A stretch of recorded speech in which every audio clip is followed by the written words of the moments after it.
잠깐. 목에서 쇠맛이 날 때까지, 귀에서 피가 날 때까지 탈탈 털어드립니다. 뉴스 투머치, 세 분의 투머치 토커 소개하죠. 강찬호 중앙일보 논설위원, 박성태 사랑과사 연구소 연구실장, 김준일 시사평론가입니다. 안녕하세요. 네, 안녕하세요.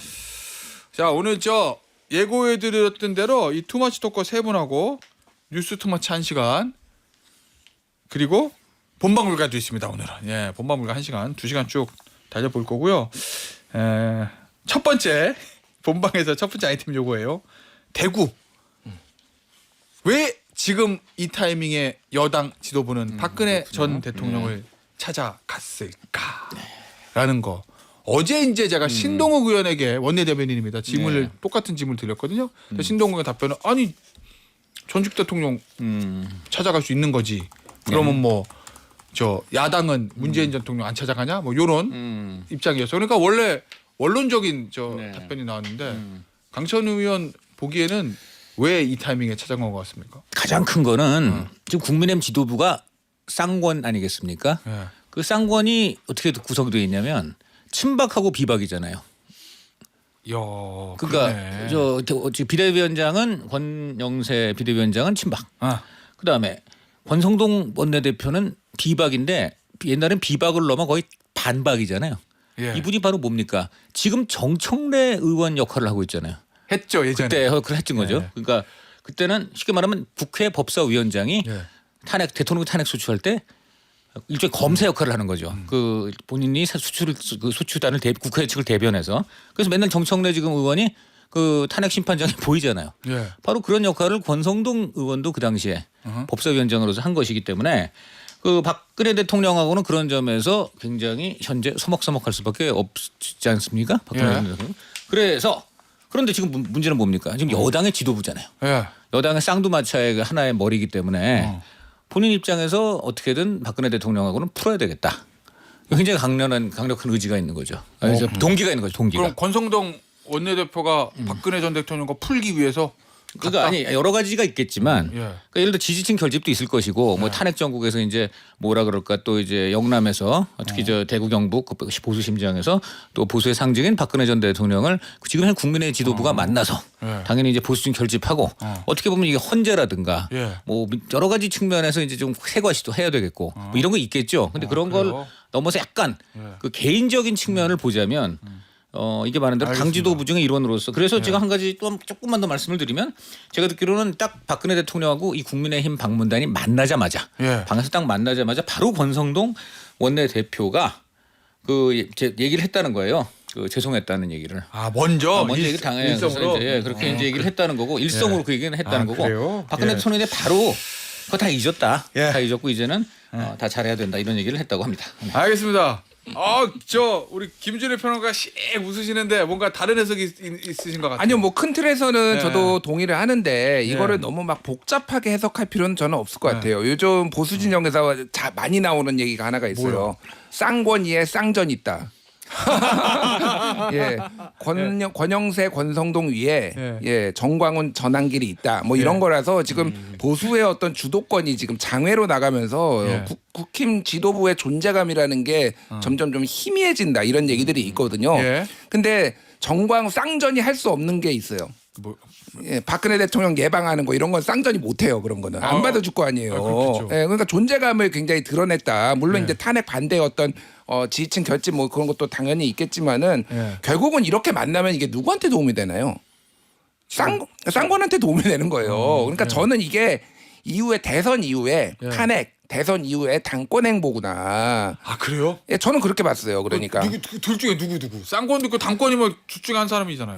권성동 원내대표가 더 적극적인 거죠. 그러니까 말씀하셨다시피 가자마자 머리를 조아리면서 죄송하다. 그러면 이제 대선이 이길지 질지 모르겠으나 만약에 진다라고 한다라면 책임론 같은 것 막 일고 막 그럴 거 아니에요.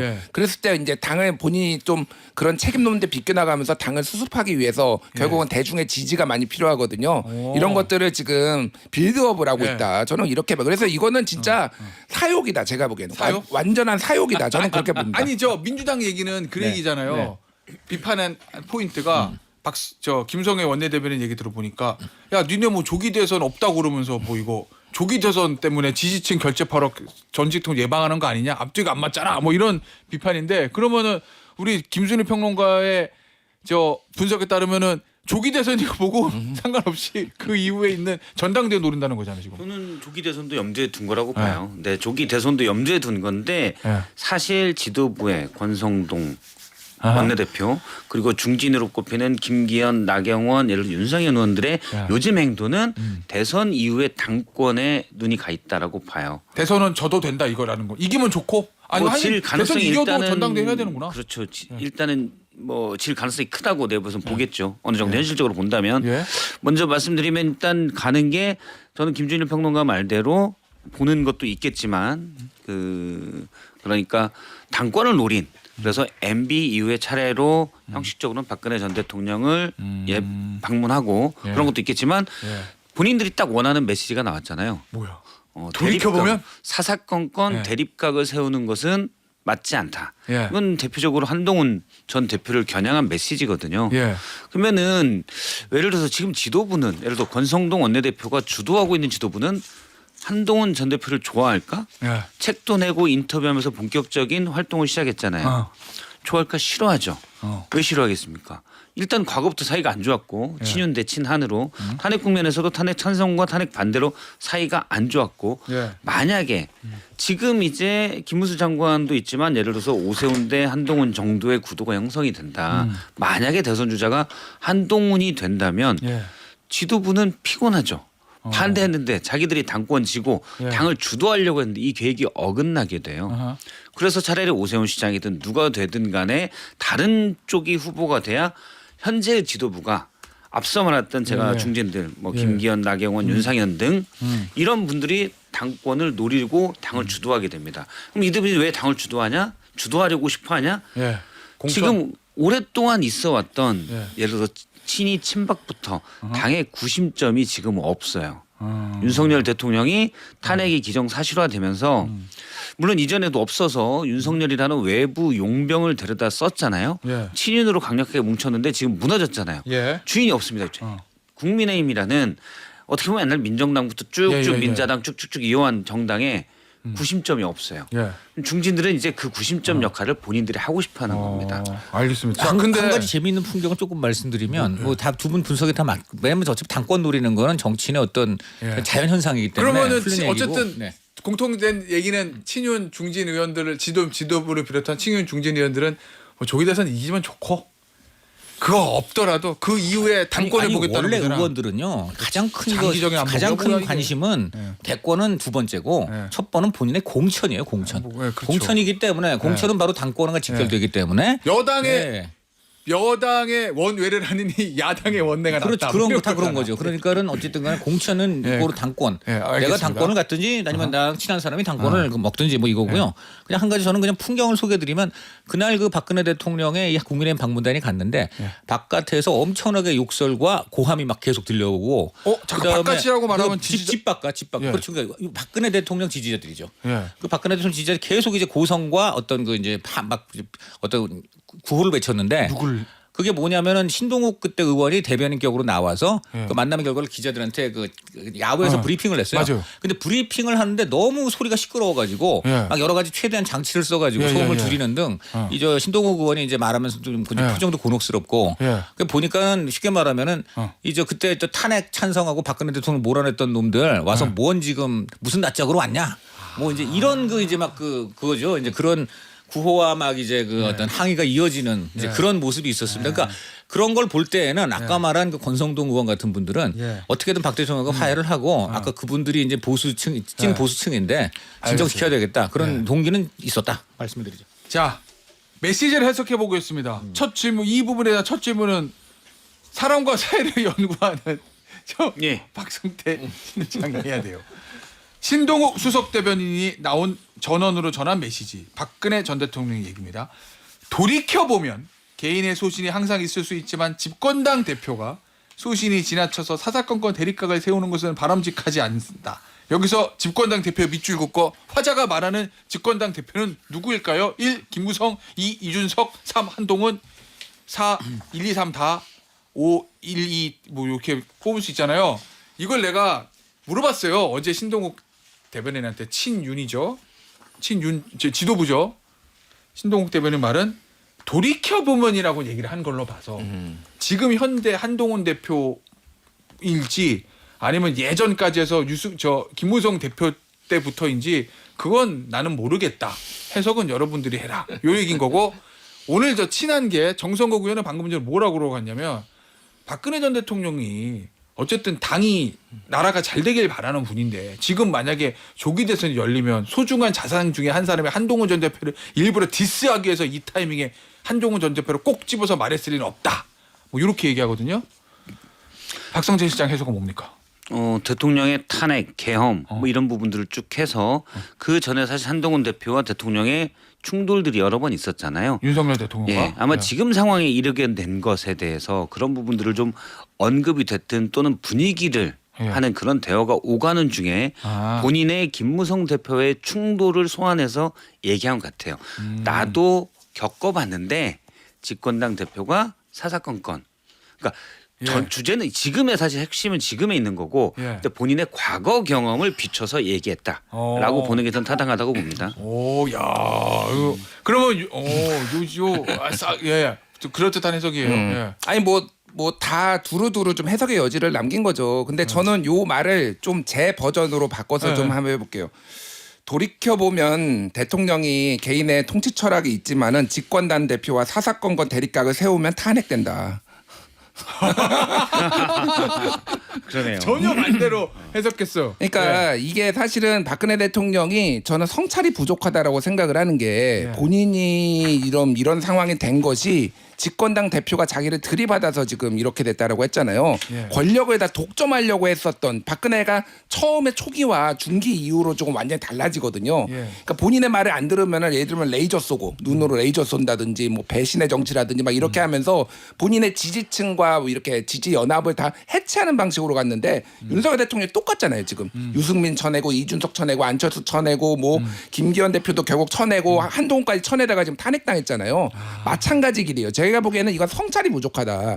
집권당 대표도 대통령이면 존중해야 되고 그거는 어느 당이나 어떤 대통령이나 앞으로도 마찬가지다. 그런 거를 우리가 새겨들어야 된다. 이거는 사실은 말씀하셨다시피 김무성 대표 생각을 떠올리면서 한동훈 대표 돌려가기라고 저는 읽었는데 또 그 부분은 똑같이. 저도 똑같아요. 똑같은데 이거는 보수가 망하는 길이다. 이런 식으로 얘기를 또 하면은요. 앞으로 또 갈등 생깁니다. 사실은 대통령이 될 사람은 넓게 품어야 된다. 이런 얘기를 박근혜 대통령이 해줬어야 된다. 그런 생각이 들어요. 그러면 결국 박근혜 전 대통령이나 윤석열 대통령이나 탄핵까지 이른 건 당사자인 박근혜 전 대통령과 윤석열 대통령은 야 집권당 대표가 내 말 안 듣고 말이야 나 하라는 대로 안 해가지고 이렇게 된 거지라고 생각하겠지만 실제는 그게 아니고 민심을 전달하는 집권당 대표를 무시하고 그 얘기를 안 들어서 그렇게 된 거다. 이 얘기인 거잖아요. 저도 솔직히 그렇게 저도 원론적으로 그렇게 생각하면 저는 박 대통령 말에 어떤 함의가 있는지는 해석 나름이라고 생각하고 그러나 이제 일반적으로 우리가 어떤 상식을 생각한다면은 당이라는 것이 결국 민심을 전달하는 가교이기 때문에 대통령은 그 쓴소리고 기분 나쁘더라도 당 대표나 당이 전하는 민심을 수용을 해야 되는데 그러지 않고 반대로 당이나 도와주는 게 뭐 있어 하면서 대립각을 세우면 정권은 공도 동망한다. 이것이 상식이라고 봅니다. 양측이 대립각이라는 표현이라는 건 A축과 B축이 부딪히는 거잖아요. 그런데 그걸 그냥 A, B가 부딪힌다고 생각하지 말고 무엇이 어디에 있느냐를 봐야 돼요. 그러니까 예를 들어서 예전에 박근혜 전 대통령을 얘기를 한다면 김무성 대표도 있지만 사실 유승민 원내대표랑 많이 부딪혔잖아요. 예를 들어서 증세 없는 복지는 허구다 또는 시행령 문제 가지고 많이 부딪혔거든요. 민심을 전달하는데 어쭈 이것 봐라 나의 권위에 도전해 하고 부딪혔거든요. 그다음부터 그러면 예를 들어 그 부딪혀서 나온 게 박근혜 전 대통령은 공천 개입 친박으로 해서 이건 실형 2년 받았던 거 아닙니까? 그러면 한쪽 축이 민심에 어긋나 있는 거고 한쪽은 민심을 전달하는 거예요. 그러면 이걸 그냥 얘네들이 충돌하고 있냐라고 볼 건 아닌 거죠. 어딘가는 잘못돼 있고 어딘가는 그걸 지적하는 이 대립이라는 걸 봐야 돼요. 박근혜 전 대통령이 관련돼서 본인이 유죄 판결까지 받은 내용인데 왜 나한테 속된 말로 개겼어. 개긴 놈들이 나쁜 놈이야 라고 하는 건 잘못된 거죠. 그럼 김준일 평론가님 말대로 성찰이 없는 거예요. 자 계속해서 한 전 대표 인터뷰 얘기 좀 해보죠. 윤석열 대통령에게는 미안하게 생각한다. 탄핵 반대 집회에 나온 윤 대통령 지지자들에게는 미안하고 고맙다. 미안하다 2번, 고맙다 1번. 여기에 담긴 한 전 대표의 메시지는 뭐라고 보세요? 누구부터 하실까요? 예. 제가 이제 한동훈 대표 쪽 사람들 얘기를 좀 들어보니까 지금 시점을 이제 보는 거죠. 지금 시점? 지금 시점에서 왜 이런 말을 하는가? 예. 지금 보면은 윤 대통령을 직접적으로 막 비판하는 이런 언사가 별로 없습니다. 그리고 윤 대통령이 이렇게 된 거에 대해서 굉장히 마음이 아프다. 예. 이런 얘기를 지금 많이 하고 둘째로는 윤 대통령을 지키겠다고 이제 광장에 나온 분들 한테도 지금 미안하고 고맙다라고 하고 있잖아요. 예. 그러니까 이게 지금 포인트는 뭐냐면 한 전 대표 입장에서는 본인이 윤 대통령의 계엄을 비판하고 탄핵에 찬성한 거 예. 이거 자체는 내가 분명히 나의 입장이 분명하다.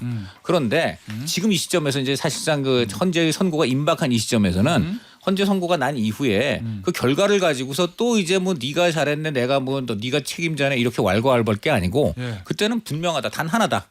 오로지 반 이재명 전선으로 결집할 수밖에 없다.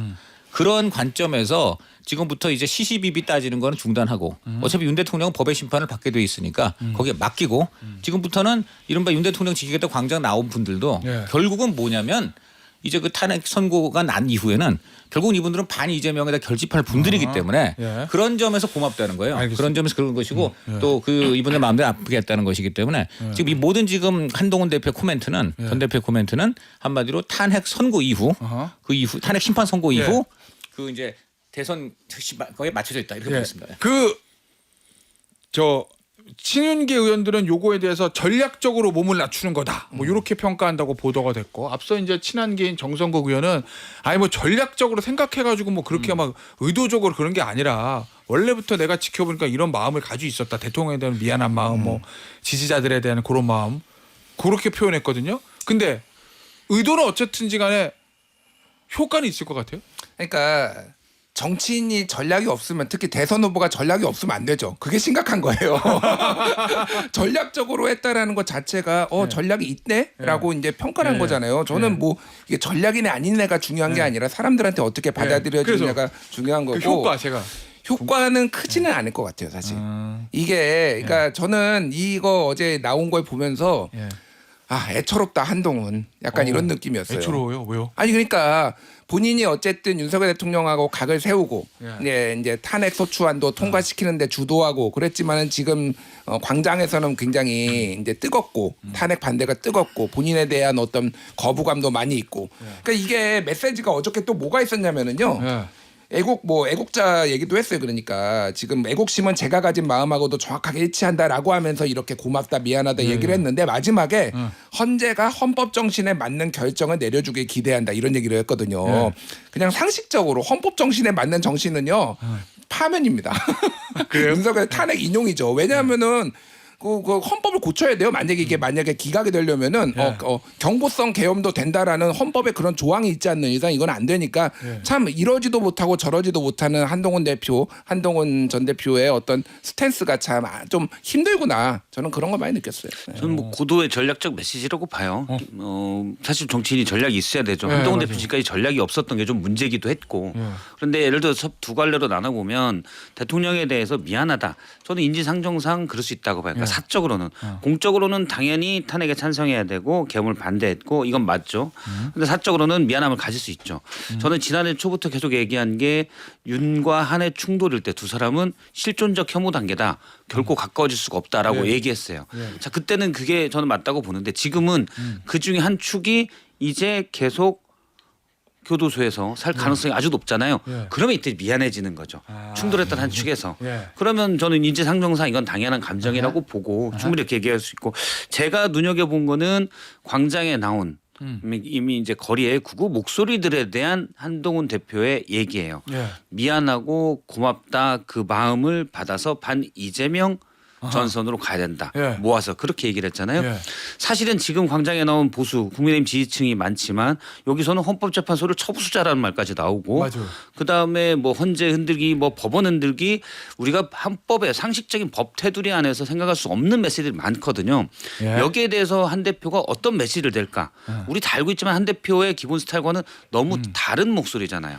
근데 이 에너지가 크기 때문에 일단은 전략적으로 뭐랄까요 화해를 하는 화해 제스처를 하는 메시지로 갔다라고 봅니다. 그러니까 그 광장의 메시지에 대해서는 평가하지 않고 추운데 나오셔서 고생하시는군요 라면서 그 메시지에는 여러 가지가 있는데 그중에 반 이재명 메시지만 뽑아서 이 마음으로 같이 갑시다라고 얘기한 겁니다. 사실은 구구 지지층이 볼 때는 한동훈 대표가 제일 싫겠죠. 여러 얘기되는 대선 후보 중에 예. 왜냐하면 탄핵에 찬성했으니까 광장의 목소리는 탄핵에 반대잖아요. 근데 여기에 대해서 저 사실 그렇게 나쁜 놈 아닙니다. 같이 합시다. 예. 반 이재명으로 이런 전략적 메시지를 더구나 TV조선 인터뷰라는 매체를 봐서 그 전략적 메시지를 낸 거라고 봐요. 기존에 근데 저는 거기에 대해서 이제 국민의힘이 대선이 조기 대선이 거의 확실시되기 때문에 중도로 외연 확장하기 위한 예. 급변침을 해야 되는데 예. 한동훈 대표가 본격 활동을 하면서 그런 식으로 힘이 실릴까라고 생각했는데 예. 한동훈 대표도 그쪽 에너지가 커서 현재까지는 그 메시 이제 헌재 처부수자 뭐 잘못다 이런 메시지를 내기보다는 약간은 예. 저도 좀 잘 봐주세요. 예. 이렇게 가는 건데 앞으로는 변화가 돼야 됩니다. 그건 TV조선 인터뷰에서 그렇게 간 거라고 보고 앞으로 계속 그렇다면 그건 또 실망스러운 거죠. 아, 알겠어요. 이런 가운데 저 신지호 전 전략기획부총장 역시 뭐 친한기 인사입니다. 찬탄파와의 연대가 가능하다. 경선이 열리면 찬탄파라고 하면 한동훈 전 대표, 오세훈 시장, 유승민 전 의원, 그다음에 안철수 의원 정도예요. 지금 예상되는 예비 후보들 중에서는 요거 가능성 있는 시나리오예요? 근데 뭐 친지호 저 부총장 얘기는 나중에 심지어 친윤들까지도 예. 다 이렇게 끌어안을 수 있는 그런 예. 포용 정체적인 나중에 저 뭐냐 이제 윤 대통령 탄핵이 만약에 인용되고 난다면은 예. 그러고 나서 지금 저 국민의힘은 한마디로 이제 이재명 광풍에 맞서 싸워야 되는데 그때 가서 또 친윤 비윤이 어디 있냐 예. 이제 그런 쪽으로 이제 약간 그랜드한 지금 어떤 구상을 좀 하는 것이고요. 예. 그런 그랜드한 구상 속에서 먼저 첫 단계는 일단은 탄핵에 대한 입장이 같은 예. 이제 그런 이제 세력부터 같이 이제 하고 소연대 대연대. 그렇죠. 그런 지금 이제 구상을 하는 겁니다. 그 지금 예. 구동존이란 말을 자꾸 이제 하거든요. 예. 또 구동존이란 말을 보통 쓸 때는 대부분 큰 틀에서는 그런 반대편 당내 반대편까지 맞아. 다 끌어안는 걸 보통 할 때 구동존이라는 말을 하거든요. 예. 왜냐하면 그리고 이거야. 모든 게 다르고 너랑 나랑 거의 적대적이지만 딱 하나가 있지 않냐. 그러니까 이재명 반이재명으로 우리가 승리해야 되지 않냐. 요거 하나로 우리가 모든 차이를 해소해 보자.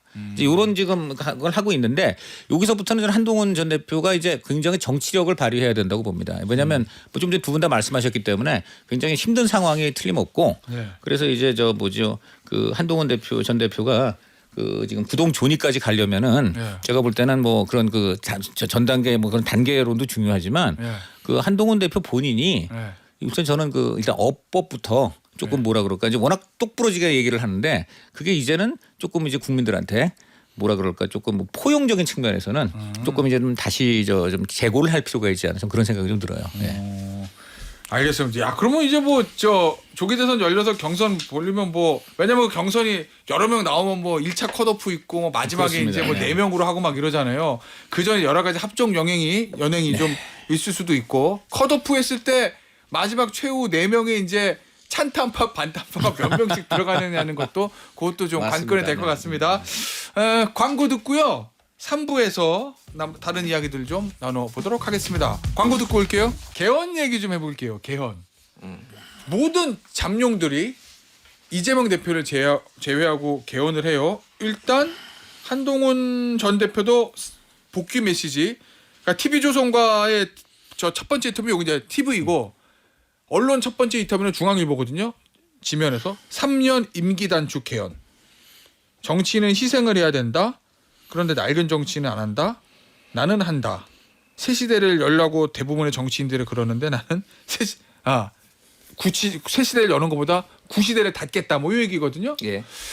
왜 이 임기 단축 개헌을 들고 나왔을까요? 저는 그 구시대의 마지막 주자 이게 노무현 대통령이 그런 얘기를 했었어요 예전에. 예, 그래요? 내가 새 시대를 여는 사람인 줄 알았더니 구시대의 마지막 선수였다. 뭐 이런 취지의 얘기를 예전에 했었거든요. 아 이제 임기 마칠 때쯤에 왜냐하면 네. 노무현 대통령이 바로 네. 그 직전까지 삼김이었잖아요. 삼김 시대 바로 직후가 노무현이기 그러네. 때문에 그런 얘기를 했던 네, 거예요. 예, 뭐. 근데 이제 저는 이 최근에 이제 한동훈 대표가 어떤 얘기를 이제 한동훈 대표뿐만 아니라 여러 주자들이 어떤 생각을 가지고 이거를 꺼냈는지는 알겠는데 개인적으로 조금 아쉽고 위험하다고 생각하는 게 자, 오세훈, 유승민, 안철수, 김동연 거의 다 개헌을 들고 나와요 지금. 예. 개헌 논의가 여기에서 지금 임기 단축 3년으로 한정되는 게 굉장히 좀 위험하다. 그러니까 지금 무슨 얘기냐면은 왜 3년만 해야 되죠? 그러니까 근본적인 얘기예요. 왜 3년만 해야 되죠? 그럼 더 해. 그러니까 지금 윤석열 대통령 87년 체제를 우리가 극복을 하고 윤석열 대통령이 뭐 전횡을 휘두르고 그래서 대통령의 권력 분산 뭐 이런 거가 얘기가 나와야 되잖아요. 그럼 3년만 하면은 그런 문제들이 다 해결이 되냐? 3년하고 개헌을 하면은 이게 왜 그 얘기가 나오냐면은 2028년에 총선이 있는데 맞아. 그걸 맞추려고. 총선과 대선을 맞추자라는 거예요. 그러면 일반적으로 투표를 하면은요 대선과 총선에서 둘 다 이길 확률이 높습니다. 그게 민주당이 됐든 국민의힘이 됐든 한 번에 뭐 줄투표처럼 갈 수 있겠구나. 그럴 가능성이 높아요. 예. 물론 아닐 수도 있지만은 그러면 한쪽에 권력을 몰아주면은 지금 있었던 일들이 다 해결이 되는 건가요? 그러니까 이게 저는 오히려 2030년에 지방선거가 열리거든요. 그럼 지방선거랑 대선을 붙이고요. 총선을 중간평가로 쓸 수도 있는 거예요. 그러면 대통령 4년 중이제 기준은 미국처럼 중간 선거 2년에 대선 총선 이렇게. 그러니까 뭐 미국은 이제 뭐 하원 의원 아니, 같은 뭐 경우는 그렇긴 임기가 하지만. 2년이고 3분의 1씩 뽑고 뭐 이런 게 복잡하긴 하지만 어쨌든 기본적으로 오히려 그게 더 견제 효과에서 맞지 않나. 솔깃하네 또 얘기 들으니까. 그러니까 저는 이재명 대표도 나중에는 개헌 얘기를 할 거라고 보는데 결국에는, 3년 이거는 받아들이지 않겠죠. 그러면서 2030년 개헌론을 저는 들고 나올 거라고 예측을 합니다. 근데 중요한 건 어쨌든 개헌의 내용이지 지금 임기 단축 3년을 가지고 왈가왈부하는 것은 조금 받아들이기 힘들 거다 야권에서. 예. 저도 김평론가가 중요한 지점을 짚었다고 보는데요. 기본적으로 3년 임기 단축 세잖아요. 대선을 나오겠다는 사람이 저는 3년만 할게요. 2년은 안 할게요. 이거는 우리가 여러 여론조사에 보면 현재까지는 일단 다자대결 이런 걸 보면 이재명 대표가 물론 박스권에 있지만 압도적이고 나머지 후보들이 있잖아요. 그렇기 때문에 저는 3년만 할게요. 사람들이 제왕적 대통령이 싫어하는데 저는 3년 동안 이것만 하겠습니다. 거기에 호소하는 거라고 봐요. 근데 그게 우리가 대통령을 뽑는데 이분이 저는 3년만 하겠다라고 한다. 저는 사실 거기에서 반대입니다. 그리고 이제 지금까지 국회든 대통령이든 87 취재 이후에 개헌안이 나온 게 5번인데 그중에 이제 말씀대로 대선과 총선을 교차로 해야 된다. 아니면 한쪽 같은 날에서 모아줘야 된다. 여기에서 갈리는 의견들이 있어요. 장단점이 있죠. 근데 저도 대선과 총선을 교차하는 게 권력 견제는 맞다라고 생각해요. 그러면 3년 임기가 이게 핵심은 아니다.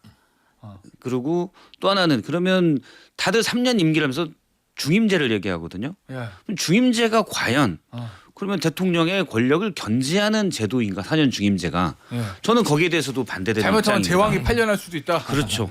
그러니까 뭐 또 당선되려고 국민들의 민심에 도수할 수밖에 없다라고 하는데 당선되려고 예를 들어 다른 일들을 더 할 수도 있는 거예요. 한 번 더 하려고. 그래서 그 사람에 따라 다른 건데 그게 4년 중임제가 대통령의 권력을 약화시킨다고는 절대 생각하지 않고 근데 이런 부분에 대한 고민 없이 그냥 3년 임기 단축 개헌 이것만 던지는 거는 물론 메시지는 선명하지만 저는 크게 무게를 두는 건 아닙니다. 저는 이 기본적으로 3년이라는 거는 일단 지금 대선 국면에서는 좀 전에 박성태 실장이 잘 지적했는데 일단 숫자가 명확하잖아요. 그러니까 2년을 저 사람 희생하는구나. 소구력이 있어요. 그러니까 지금 그리고 이것은 가장 선명하게 대비를 보이는 것은 개헌에 아무 말도 안 하고 있는 이재명 대표는 결국 그냥 사람들이 볼 때 저 사람은 지금 현재 제왕적 대통령의 5년 권력은 다 하고 그런 다음에 이제 본인은 다 하고 그다음에 이제 개헌을 뭐 그다음에 꺼낼 지금 그런 요량인 것이 그런 가능성이 굉장히 커 보인다. 누구나 그렇게 생각을 하잖아요. 그러니까 거기 가장 선명하게 나는 그런데 3년만 딱 할 뿐더러 그것도 3년을 하는 이유가 정말 이제 제왕적 대선을 완전히 끝내는 개헌 새 개헌을 하겠다. 이거 연결시키기 때문에 그런 면에서 일단 상당한 소구력이 있다 이렇게 보고요. 둘째 이제 지금 좀 전에 이제 얘기하신 대로 그럼 4년 중임제가 과연 그게 뭐 또 제왕적 대통령 그거 좀 해소에 도움이 안 되는 거냐? 그것만 갖고 어떻게 되느냐 하는데 미국의 경우 4년 중임제라고 해도 2년마다 중간 선거가 있어서 그다음 대통령이 잘못하면 2년 만에 이제 한마디로 그냥 확 떨어져 가지고 견제가 되는 계속되고 두 번째는 의회가 양원제예요. 그러니까 쉽게 말해서 어느 당 광풍이 불어도 이 상원이 상대적으로 보수적이고 하원이 상대적으로 조금 더 이제 뭐라 그럴까 좀 강경하거나 과격하는데 이 두 가지가 무슨 절충되는 효과들이 있어요. 그래서 미국을 가만히 보면 이게 정말 4년 중임제라 그래도 그 여러 가지 지금 양원제라든가 중간 선거라든가 해서 제왕적 대통령을 견제하는 장치들이 다 있어요. 그러니까 당연히 단순히 중임을 할 수 있는데도 그게 왜 제왕적 대통령이 안 된다고 할 수 있느냐라고 하는 건 조금 그래서 이제 보셔야 된다는 부분이 있습니다. 예. 자, 홍준표 대구시장 얘기 좀 해보죠. 최근에 이렇게 얘기했어요.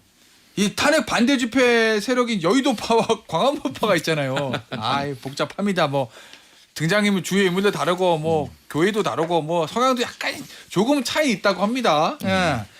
여의도파로 분류되는 전한길 강사, 광화문파인 정광훈 목사, 이른바 쌍전 여기에 대해서 그 사람 참 고맙다. 우리를 대신에 아스팔트 투쟁을 해주잖아요. 이렇게 얘기했거든요.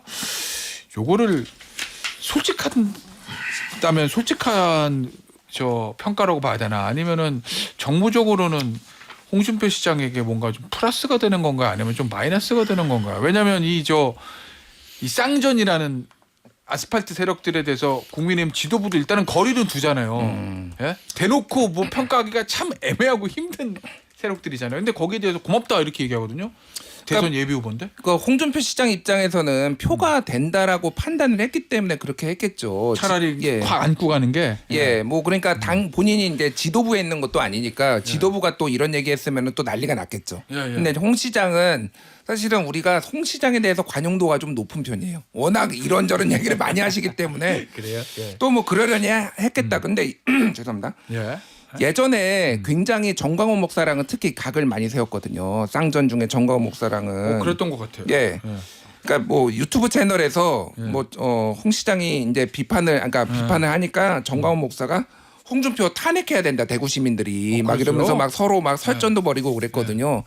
참 표가 되면은 옛날에 구원도 금방 씻을 수 있는 분이구나 홍준표 시장은 이 생각이 드는데 결과적으로 이게 최종 만약에 후보가 경선을 뚫는 게 1차 목표긴 하겠지만은 이게 그러면은 본선 가가지고 뭐 저쪽 민주당 후보랑 붙었을 때 도움이 되겠냐? 쌍전하고 손잡은 사람이네. 이런 이제 꼬리표가 계속 따라다닐 가능성이 굉장히 높다. 혹시 이런 것도 있나요? 왜냐면 김문수 장관을 확 뜨면서 제일 피해본 게 홍 시장이다라는 평가들도 있잖아요. 왜냐하면 오른쪽에 있는 강성 지지층의 표를 그렇기 때문에 그걸 의식해서 좀 더 그 장외 세력들에 대한 러브콜 이런 거를 보낸 거다라고 해석할 여지도 있어요. 그렇다고 봐야죠. 그러니까 지금 김문수 장관이 조용히 대선 행보를 계속하고 있잖아요. 진짜 좋은데. 예. MB도 만나고 근데 지지도는 잘 나와. 지지도 잘 나오고 이거를 뒤집으려면은 일단은 탄핵 반대 세력 중에서 본인이 좀 더 두각을 나타내야 되는 거고 그리고 지난번에 예를 들면은 김구 선생 중국 국적이 중국이다 이런 얘기에 대해서 세게 비판을 했거든요. 홍준표 시장이. 그러니까 그런 것도 이제 본격적으로 견제가 좀 들어가겠다. 그런데 이 부분에 있어서 탄핵 집회에 있어서는 본인이 각을 세울 수 없으니까 다른 부분에 있어서 이제 본격적으로 좀 각을 세울 가능성이 상당히 높아 보입니다. 알겠습니다. 이재명 대표 얘기해 보죠. 예. 페이스북에 글을 올렸어요. 국민의힘에 대한 예상.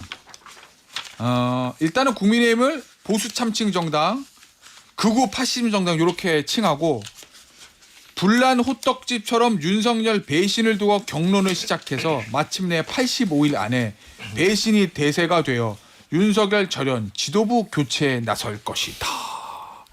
이렇게 얘기했거든요. 예. 이 타이밍에 이 메시지를 올린 의도는 뭘까요? 저는 그냥 지금 극우 에너지가 앞서서 계속 높다고 그랬잖아요. 그냥 여기에 대해서 아유 나중에 바꿀 거면서 지금 마치 친윤 탄핵 반대에 충성하는 척한다 이거라고 봐요. 그냥 85일은 큰 건 아닙니다. 2월 16일에 처음 그때 100일 안에라고 했거든요. 그 뒤에 보름 지나서 85일이라고 한 거예요. 근데 저는 사실은 20일 안에라고 봅니다. 20일 안에 이런 분위기가 바뀌지 않으면 사실 국민의힘 대선 치르기가 어려워요. 그러면 국민의힘이 예를 들면 탄핵 만약 되면 그때 뭐 가자마자 그냥 되자마자 누구세요? 이러면서 외면할 거다 대통령. 저는 외면까지는 아니지만 거기에서 지금 가장 절묘하게 지금 뭐랄까요?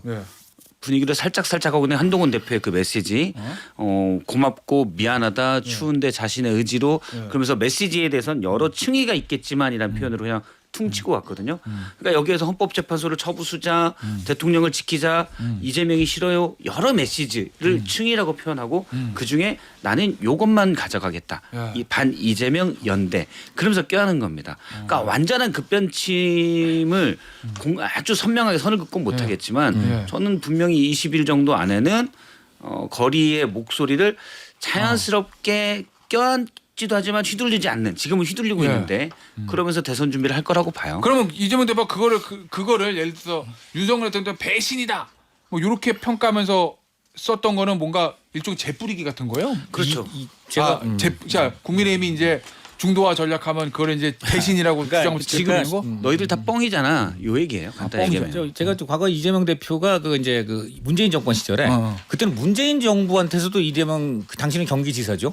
그 호되게 당했잖아요. 그때 이제 해경군 김씨 수사라든가 그래갖고 이제 이재명 당시 경기지사가 나 만약에 걸려면은 그 문 대통령 아들도 법정에 서야 될 거다 해서 그냥 들이받은 그래가지고 그런 게 제가 그때 한번 취재를 갔었어요. 그래서 지금 뭐 어쩌 같은 민주당인데 왜 이러냐 저 정부가 왜 이러냐 하니까 이관계다. 본인이 그랬어. 이건 이관계지 그랬거든요. 이재명 대표, 이재명 지사가 제가 그때 이제 그 취재차 경기도청을 갔었는데 이관계. 왜냐면 같은 민주당인데 어쨌든 저 민주당 문재인 정부 검찰이 굉장히 거세게 그 이재명 당시 경기지사를 수사를 하고 몰아쳤단 말이에요. 허경문 김씨 수사하고 막 그랬잖아요.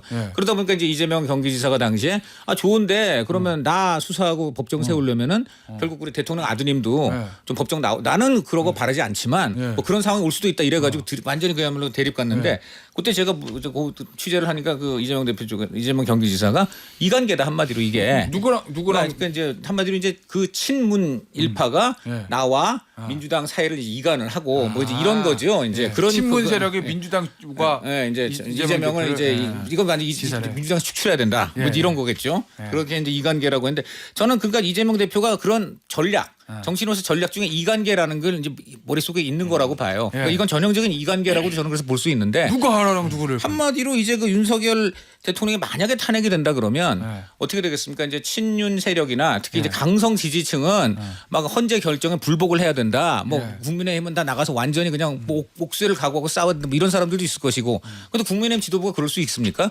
당연히 정말 동의하지 않지만 어쨌든 헌재 결정에 승복을 하고 그리고 이제 중도화 전략을 취하겠죠.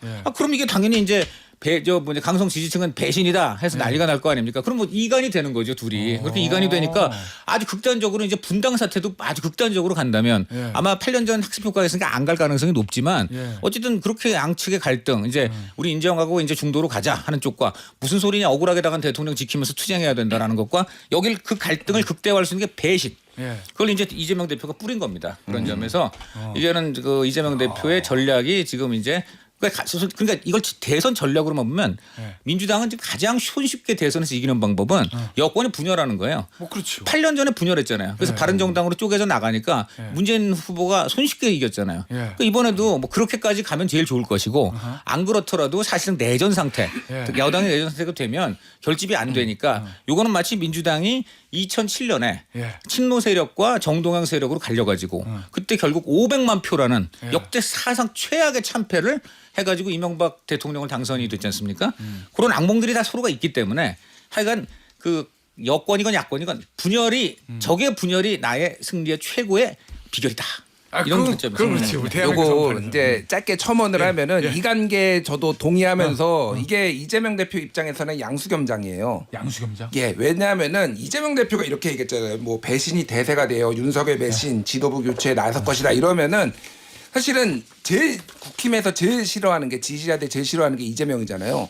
이재명이 예언한 대로 하면은 어떻게 이재명의 말대로 이렇게 할 수가 있느냐. 윤석열을 더 붙들어 매야 된다. 사실은 이거는 그러니까 청개구리네. 예, 그러니까 오히려 윤석열을 배신 못하게 만드는 거예요. 그러면은 대선이 편해지잖아요. 그러니까 내란대 이제 헌정수호 이렇게 전선을 만들면은 상당히 편해지니까 이렇게 하는 거고 만에 하나 이렇게 이재명이 예언한 대로 이렇게 가면은 거봐 이렇게 또 표변할 줄 알았어. 얘들은 맨날 이렇게 바뀌는 애들이야. 이런 식으로 또 공격할 소지가 있으니까 양쪽을 다 함정을 파놓고 지금 한 거다. 그러면 이런 거네. 이재명 대표 입장에서는 이제 김문수 장관이 나와도 좋고 자기 말 본인의 말 때문에 국민의힘 지지자들 이재명 대표 말대로 할 수는 없지. 대통령 지켜야지. 그래서 김문수 장관이 나오면 좋고. 예를 들어서 반대쪽에 있는 한동훈 전 대표가 나오면 배신이잖아. 배신이지. 네, 배신. 배신의 정치. 네, 배신. 니네 네. 니네 배신의 정치 그렇죠. 아프지. 요구해서 분열돼도 좋고. 그러니까 꽃놀이표죠. 만약에 그런 이제 얘기구나. 강경파가 나오면 김문수 장관 같은 강경파가 나오면 저건 내란 옹호 세력. 예. 그다음에 이제 만약 한동훈 대표가 후보로 나오면 저건 배신자. 뭐 이제 이런 쪽으로 공격을 하겠죠. 거기에서 이제 메시지를 국민의힘이 잘 내야 되는데 저는 이제 이재명 대표가 지도부 교체가 있을 거다라고 봤는데 저는 이제 그건 없을 것 같아요. 예. 없고 아마 제가 예상컨대는 윤석열 대통령에 대한 탄핵 선고가 된 다음이면 예. 윤석열을 지키기 위해서 대선에 이겨야 된다. 이런 메시지로 갈 겁니다. 그러면 본선 토론 가서 가장 문제가 되는 건 뭐냐면 사면 여부예요. 사면이 최대 쟁점인데 대선에서 이기면 사면할 겁니까? 라고 해서 사면하겠습니다. 라고 하면 내란 동조 세력이 돼버리는 거고 사면 안 하겠습니다. 하면 배신자가 되는 거죠. 그래서 거기에 대한 그건 입장을 그건 명확히 해야 지금 돼요. 답변하기 적절치 않다라고 아마 대부분 다 얘기할 거고요. 네. 오히려 저는 그거보다는 윤 대통령 탈당 여부. 그거에 대해 그거는 빨리 선을 그어야 되거든요. 윤 대통령 거취를 어떻게 할 것이냐. 네. 요거는 국민의힘이 대선에 임할 때 분명히 정해야 된다. 이렇게 나는 진짜 예상이 되는 게 있어요. 뭡니까? 이재명 대표가 후보가 나온다고 가정할 때 지금 제일 유력하는 게 민주당에서는 국민의힘 후보한테는 그 사면 여부 꼭 계속 물을 거고 국민의힘 후보는 반대로 이재명 대표한테 재판 어떻게 하실 거예요? 저는 그거보다는 셀프 사면 여부. 셀프 사면 네, 뭐 법도 고쳐서 지금 한다는 네. 거 아니에요? 그러니까 당신이야말로 네. 지금 셀프 사면 하려는 거 아니냐? 뭐 그러겠죠. 네. 그 양쪽에 계속 물을 것 같긴 아주 해요. 그래서 네. 네, 그렇게 될 겁니다. 자 그리고 이재명 대표 얘기 하나 더 해보죠. 이거 박 실장한테 물어봐야 되겠다. 1일 1뉴스 전략이다 뭐 이런 표현도 있어요. 왜냐면 원래 그렇게 페이스북에 글을 많이 쓰지 않았었는데 최근에 계속 하나씩 하루에 하나씩 뭐 정책 관련해 글을 올리거든요. 보면은 상속도 하나 나왔죠. 엔비디아 얘기 나왔죠. 국방 AI 나왔죠. AI 기본 교육 얘기 나왔죠. 근데 일단 나올 때마다 뭐 자동 반사적으로 국민의힘에서는 막 비판하고 그러잖아요. 일단 저 김준일 평론가부터 네. 이게 어때요? 전략적으로는 잘하는 전략이에요? 아니면은 뭐 대선 후보고 유력한 대선 후보인데 뭐 매일 이렇게 하나씩 해 이런 거예요? 아니면은 화제를 끄니까 그래도 잘하는 거예요? 그러니까 이게 그러니까 대선이 이번에 짧을 거 아니에요. 60일 맞아요. 안에 해야 되니까 네. 경선과 본선까지 하면은 실질적으로 어떤 정책들을 얘기할 시간이 거의 없을 거예요. 그러니까 지금 이재명 대표가 그나마 자유로운 것은 여당 후보는 아무 얘기도 못 하고 있잖아요. 지금 그냥 윤석열 탄핵 찬성하냐 반대하냐 이 얘기만 하고 있잖아요. 그런데 이거를 미리 얘기를 함으로 인해서 논쟁이 붙든 어찌 됐든 이거는 이재명이 원하는 그림 안으로 지금 들어온 거다. 그래서 저는 뭐 비판도 있지만은 전략 자체로 나쁘진 않다라고 봐요. 어쨌든 이재명이 파놓은 딱 이 그라운드에서 지금 이재명의 그라운드에서 노는 거니까 이슈는 본인이 던지는 거고. 본인이 던지는 거고 거기에 이제 또 한마디 얹으면 또 반박하고 이러면서 논쟁이 있으면 이거에 대해서 점화를 시키는 거기 때문에 다만 일부 내용에 있어서는 예를 들면은 뭐 K 엔비디아 아까 전에 뭐 이제 얘기를 했지만은 국부 펀드 만들어서 엔비디아 만들면은 전 세계가 엔비디아 한 100개 나옵니다. 그러면은 국부 펀드 뭐 다 만들죠. 그러니까 약간 무리수의 약간 그런 것들도 있다. 하지만 전체적으로 보면은 전 나쁜 전략은 아니라 보고 다른 무엇보다도 사법 리스크 얘기가 별로 안 나와요. 이걸 자꾸 본인이 던지는. 계속 이제 정책 얘기가 나오니까 그게 최고의 어떤 뭐 효과다. 예. 예. 박 실장 보기엔 톤앤 매너는 어떻습니까? 그러니까 이재명 대표 원래 말이 센 사람이었는데 센 사람이죠. 한동안 말이 좀 그래도 좀 센 강도가 낮아졌거든요. 근데 최근에는 이제 매일 글을 올리다 보니까 좀 표현이 좀 역시 그렇죠. 세진다라는 평가도 있는 것 같아서. 저도 이제 그 부분은 정말 이재명 대표와 이재명 대표를 보좌하는 분들이 신경 써서 해야 돼요. 왜 그러냐면 다양성, 포용 이재명 대표가 일극 체제나 또는 너무 강성이다. 또는 너무 그런 부분에 대해서 이제 성격이 강하다. 예를 들어서 그런 데에 대한 비호감도 높잖아요. 그러면 그런 것들을 무마시키기 위해서 되게 온화한 미소도 많이 지우고 했는데 툭툭 튀어나옵니다. 표현에서 그러면은 말에서도 튀어나오고 인터뷰 같은 데서도 튀어나오는 경우가 있습니다. 그러면 다양성, 포용, 연대를 얘기했는데 이것과는 안 맞는 이미지가 돼버려요. 그러면 가식적이다가 됩니다. 그럼 보좌진들이 이걸 충분히 해야 돼요. 근데 저도 이제 얼마 전에 뭐 토론에서 같이 뵀는데 툭툭 가끔 튀어나올 때가 있습니다. 그러면은 이거는 마이너스가 되죠. 기존에 했던 메시지들이 다 가식적으로 되기 때문에 그래서 보좌진들이 이런 부분을 저는 충분히 다듬어야 된다고 생각을 해요. 저도 박 실장 말에 굉장히 공감하는데 저는 한 가지 예만 들게요. 그 연평도 꽃게밥이라는 말이 본인은 어떤 의미에서 있는지 모르겠는데 저는 딱 들을 때 딱 두 가지가 떠올랐어요.